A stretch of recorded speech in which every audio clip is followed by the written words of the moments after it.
dedicated to Eastern and Southern Kentucky. This is WYMT Mountain News First at 4.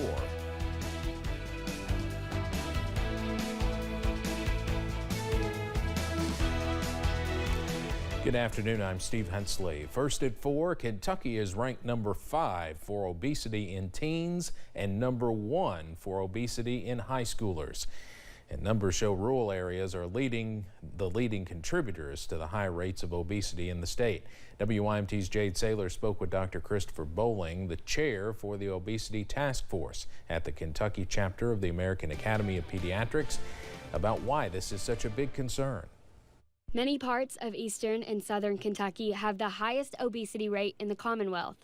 Eastern Kentucky especially is faced with a particular challenge in that we have one of the highest per capita rates of fast food and one of the lowest rates of grocery stores per capita in the country. Dr. Christopher Bowling says poverty-stricken areas go hand in hand with obesity, an issue made worse by the lack of choices for families to buy fresh food. Fast food is very accessible, and sometimes that's people's only choice. Obesity is more than just a number on a scale or what size clothes a person wears. It can also play a major role in some people's health, and health issues can impact a person's quality of life. The goal here really is, like I say, not to look like everybody else. The goal is to be healthy and happy. And the fact of the matter is that excess weight can really trigger a whole host of medical problems. In order to fight kid and teen obesity in the state, it starts with parents and guardians and the example they are setting for the next generation. Jade Saylor, WYMT Mountain News. Dr. Bowling says obesity numbers in the state and many other states have increased since the pandemic began. We'll have more on this tonight and hear how to help fight obesity. It's the second day of the Big Blue Crush blood drive, and the Kentucky Blood Center needs donations to help catch up with Tennessee. Right now, Kentucky is trailing. As of earlier this afternoon, only 372 Kentuckians have donated compared to Tennessee's 480. The center needs donations due to pandemic-related shortages. If you donate today, you will be entered to win 4 tickets to UK's last home basketball game.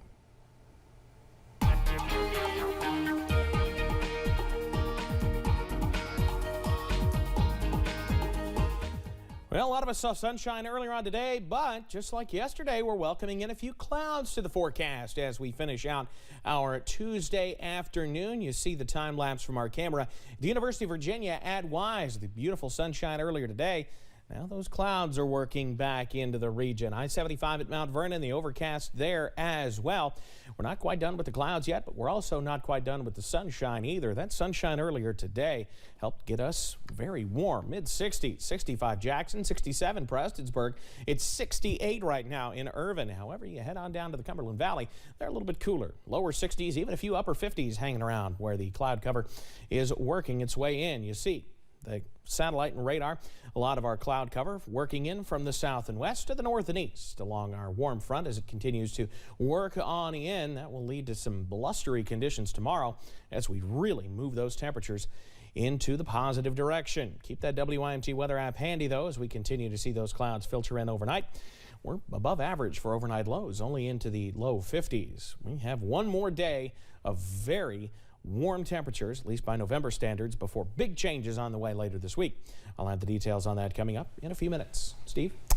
All right, Evan, thank you. A Wisconsin jury is deliberating the fate of Kyle Rittenhouse, the now 18-year-old charged in the shooting deaths of 2 men and wounding of a third during a night of violent protests in Kenosha last year.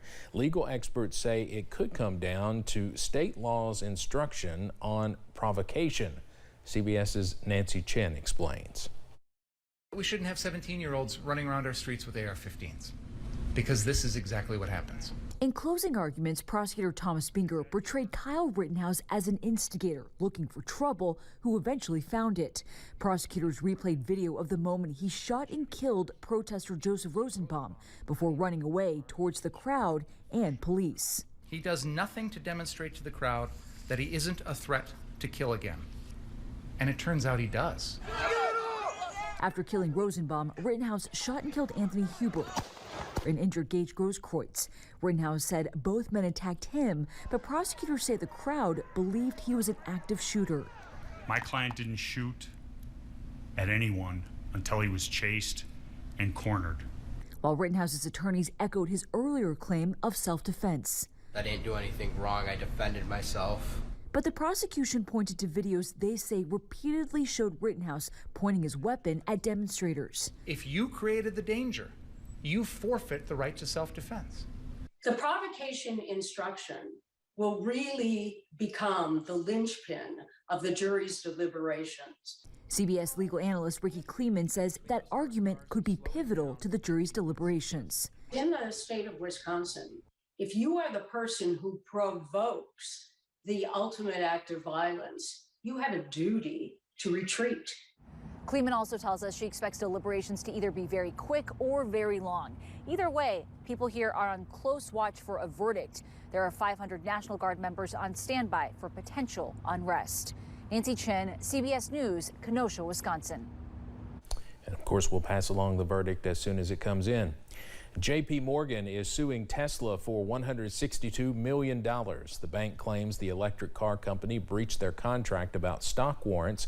The agreement allowed JPMorgan the right to purchase Tesla shares at a set price within a certain time frame and adjust them based on any big announcements related to mergers or buyouts. The stock warrants expired in June and July, but JPMorgan says Tesla has not paid in full.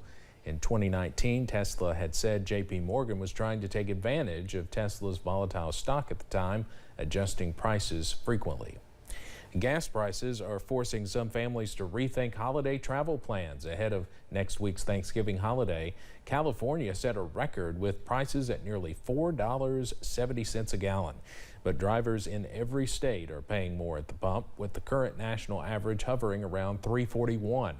The issue is getting attention on Capitol Hill, where senators held a hearing about why energy prices are climbing across the board. The biggest swing in price is just simply the demand came back quicker than production, so that's really driven up the price substantially. The acting administrator of the U.S. Energy Information Administration says people can also expect to pay more to stay warm this winter. People heating their homes with natural gas could see costs go up by about 30%. The increases will be even greater for homes with propane and heating oil. But there is one bright spot. Homes heated with electricity are only expected to pay 6% more this year. Let's move over to Wall Street now on this Tuesday. The Dow closes up today more than 54 points. We'll have more financial news in our next half hour. New York is ready to ring in 2022 with its traditional New Year's Eve ball drop. Thousands of people can once again attend the event at the city's iconic Times Square after last year's virtual celebration because of the pandemic. But Mayor Bill de Blasio says there are some restrictions. Being vaccinated is highly encouraged, and people must have proof of that vaccination status. Officials say those who cannot be vaccinated must wear a mask and show proof of a negative COVID-19 test within 72 hours. Coming up, millions of acres of U.S. forest land go up in smoke every year due to wildfires, and people are hoping drones can help bring them back. No, disco isn't coming back, but the 70s will be by tomorrow. I'll have the full details on the way.